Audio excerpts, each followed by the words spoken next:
দীর্ঘ 28 বছর পর অনুষ্ঠিত হওয়া বিশ্ববিদ্যালয়ের কেন্দ্রীয় ছাত্র সংসদ ডাকসু নির্বাচনে ভিপি পদে জয়লাভ করা কে এ নুরুল হক নুরু। আজকে সম্পূর্ণ ভিডিওতে জানবো তার পরিচয়। চলুন ভিডিওটি শুরু করা যাক।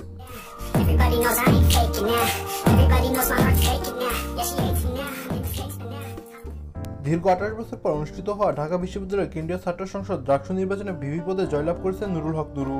নির্বাচনে অন্য সব পদে ছাত্রলীগের প্যানেল নির্ঘংস জয় পেলেও সর্বোচ্চ পদে চমক দেখিয়েছেন বাংলাদেশের সাধারণ ছাত্র অধিকার সংরক্ষণ আন্দোলনের নেতা নুরু। চাকরিতে কোটা ব্যবস্থা সংস্কারের দাবিতে গড়ে ওঠা আন্দোলনের প্ল্যাটফর্ম বাংলাদেশের সাধারণ ছাত্র অধিকার সংরক্ষণ পরিষদের প্যানেল থেকে নির্বাচন করে তিনি বিজয়ী হয়েছেন বিপুল ভোটে।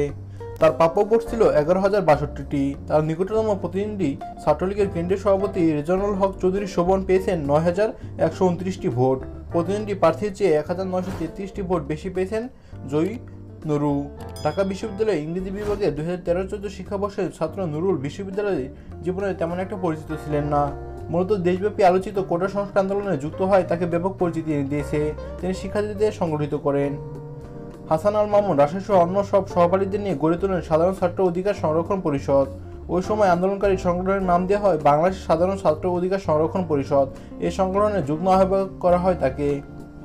পটুয়াখালীতে জন্ম নেওয়া নুরু কোটা সংস্কার আন্দোলন করতে গিয়ে হামলার পর মামলা এবং কারাবরণ করেছেন। এমনকি ডাকসু নির্বাচন চলাকালীন সময়ে অনিয়মের প্রতিবাদ করতে গিয়ে ছাত্রলীগের নারী প্রার্থীদের মারধরের শিকার হয়েছেন, হাসপাতালে ভর্তি হয়েছেন তিনি।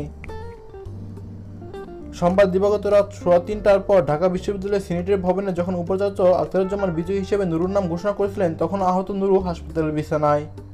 নুরুল হক নুরুর ফেসবুক প্রোফাইল থেকে জানা যায় তিনি বিজয় শর্মানী হাই স্কুল থেকে এসএসসি এবং উত্তরা স্কুল অ্যান্ড কলেজ থেকে এইচএসসি পাস করেন।